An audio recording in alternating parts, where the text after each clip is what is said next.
There's never a case in which I would take a job at a place that exclusively serves rich people, because odds are they're a devil-worshipping cult, which means that they will kill you. I'm Ronald Young Jr., and I'm leaving the theater.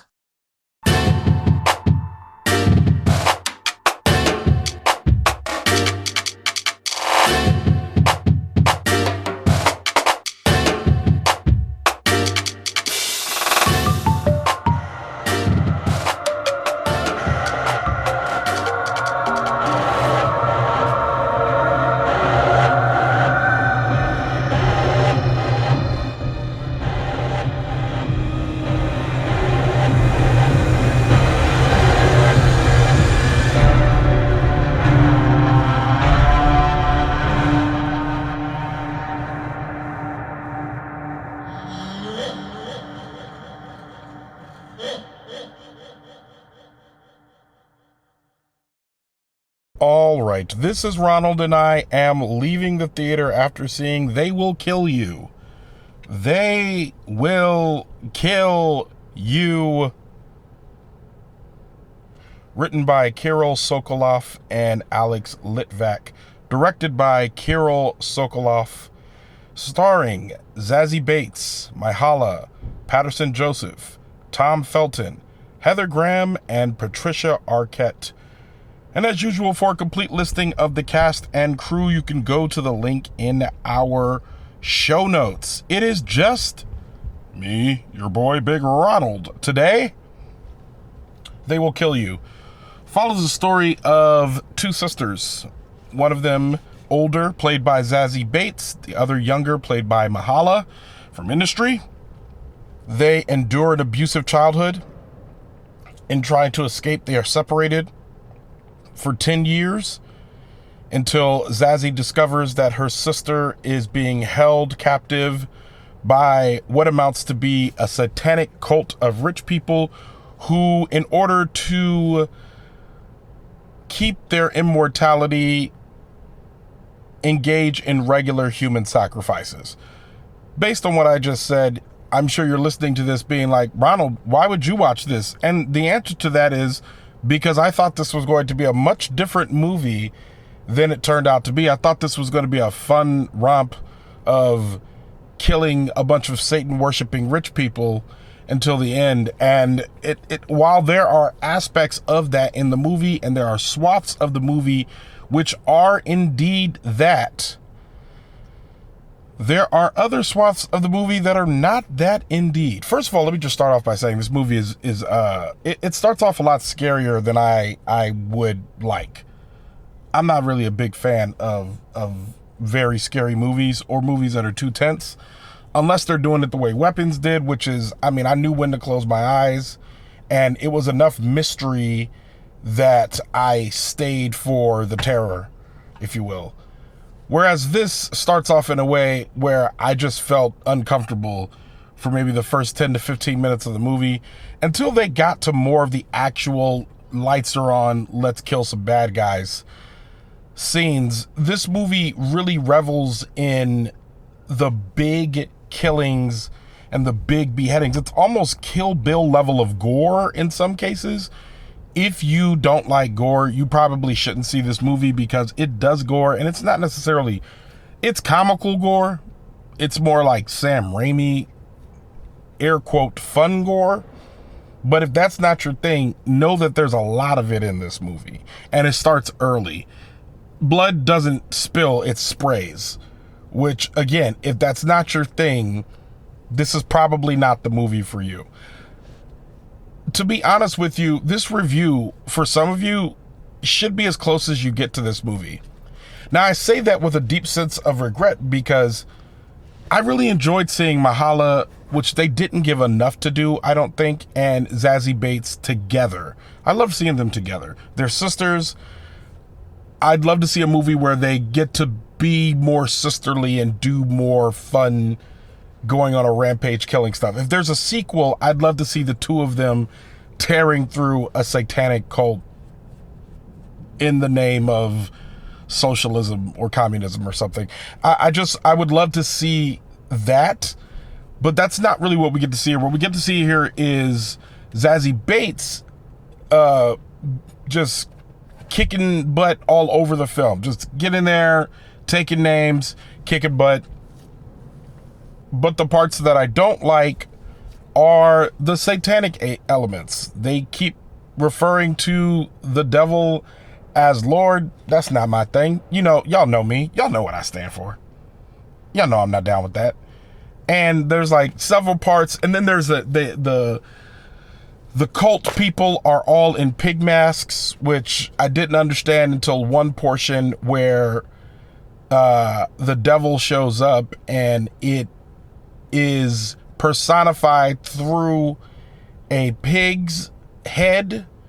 And when the pig wakes up with the devil inside it, just the head, y'all, it says the unclean spirit entered the swine, which is a reference from a time that Jesus in the Bible cast out a legion of demons from a man that entered a herd of swine, which then ran off a cliff and killed themselves. The reason why I'm saying this is because they heard that story and said, hey, let's make this into a cool movie bit. So now we got to watch a bunch of pigs in the movie be embodied by demons, which not for Ronald. You know what I mean? Not for Ronald. Like, by the time we got to that part in the movie, I heard in my head my mom's voice saying, what are we watching? And I agree. What are we watching? I had no idea. And it's not so bad. I don't think it's going to creep me out. I'm not going to think about it later. I'm definitely going to forget about this movie. It's only 90 minutes long. And there's not much story to tell here. Woman goes into cult under the guise of being a maid and tries to escape with her sister. That's the movie. So it's not going to stick with me. There's not like symbolism in there that's making me going to freak me out later. My dad always says in his sermons, don't play pitty pat with the devil, i.e., you don't play games with the devil. This movie is playing a lot of pitty pat with the devil. And I'm just, not my thing.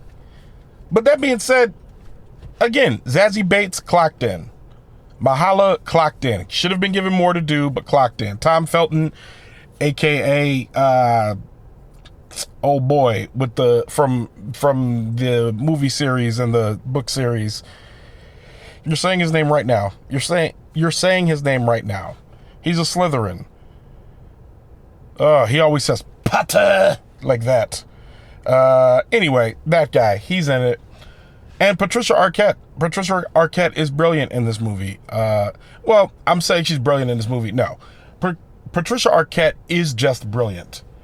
I don't think she's any more particularly brilliant in this film than she is in everything else she's in. But she certainly brings her Patricia Arquette-ness to this film, which is good. I believe her in the role that she's in. She's kind of the chief of staff for the cult, if you will. So yeah, I mean, it's not a bad movie. I just don't want to watch it again. Which I know typically, and I've been a little bit loose recently with, would I watch it again? What does that make it as a rating? For some people, this movie is going to be a lot of fun. I don't think it's enough fun to justify its existence, but it's also only an hour and 30 minutes. So it certainly is something to watch. This is one of those, congratulations on your theater run. Maybe this just goes straight to streaming. You're not going to make a bunch of money in theaters. I don't think so. So at this point, you kind of say, well, what is the best that studios can hope for? I don't really know, to be honest with you. I don't really know. With all that being said, I think this movie falls right around 3 stars. It could go as high as 3.25. It could go as low as 2.99. I'm not going to see it again. And the reason why I'm giving y'all that range, because at its best, it's an above average movie. But at its worst, it's like, I don't really want to watch that again. I forgot about it. That's 2.99. But again, I love Zazie Beetz and I love Myha'la. I love Patricia Arquette, and they all did a great job in this film. Heather Graham is even a lot of fun in this film. It was nice to see her, and I hope she gets more big movie roles after this. I'd love to see more of her. But other than that, it's just fine. So we'll leave it at 3 stars. Just remember the range. It's as good as 3.25, as bad as 2.99. There's a version of this movie that's even better, and that's a cult classic, but I don't think it rises quite to that level. And also, it falls in with, I would say, its sister movie, Ready or Not. And Ready or Not 2 either just came out or is about to come out, and which is again about a pair of sisters against a Satan worshiping group of rich people. So it's not an original idea. I'm not sure how both of these got made. It actually seems wild that both of these got made and that one of them had a sequel, which leads me to believe that if They Will Kill You does well enough, then maybe it will also get a sequel. But I don't see how it could when Ready or Not and Ready or Not 2 are available for people to watch. So why wouldn't they rather watch that? I understand what these directors and writers are doing by putting poor people against rich people, but give me more of that. I don't need to see too much of the origin stories. Just get the poor people up here killing the rich people and let's call it a day. But it seems to be they go a little further than they should in most cases. And yeah, meh. With that, Leaving the Theater is a production of Oh It's Big Ron Studios. I mixed this episode. Per usual, I'm working hard. This episode is coming out on Monday. And I believe this week I'm dropping some extra material on Patreon, an interview with me and Alex Perlman, aka Pearlmania 500. That will be available on the Patreon. Now, that has nothing to do with Leaving the Theater. That has to do with Wait For It and the connections I have in the biz.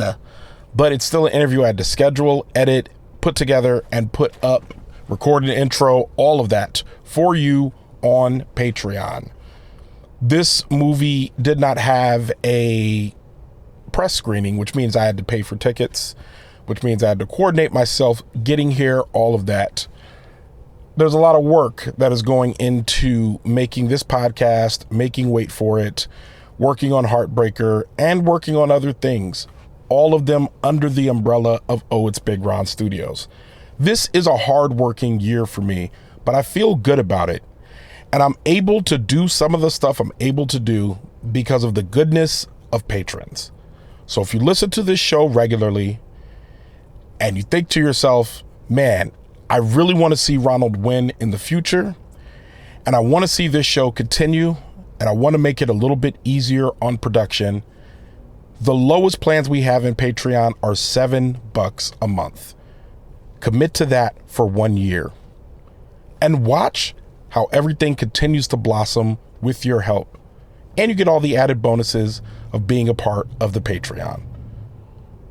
This is a labor of love, and I love doing it, but it's still labor. If that means something to you, go to patreon.com/ohitsbigron. Show art from Heather Wilder. Theme music by the mysterious Breakmaster Cylinder.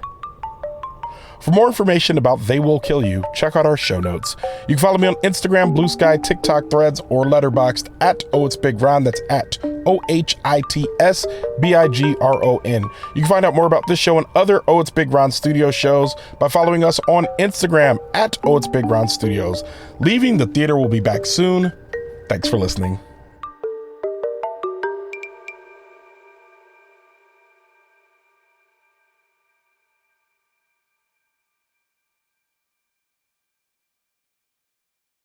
I'm Ronald Young Jr., and I'm tearing through a satanic cult in the name of socialism or communism or something.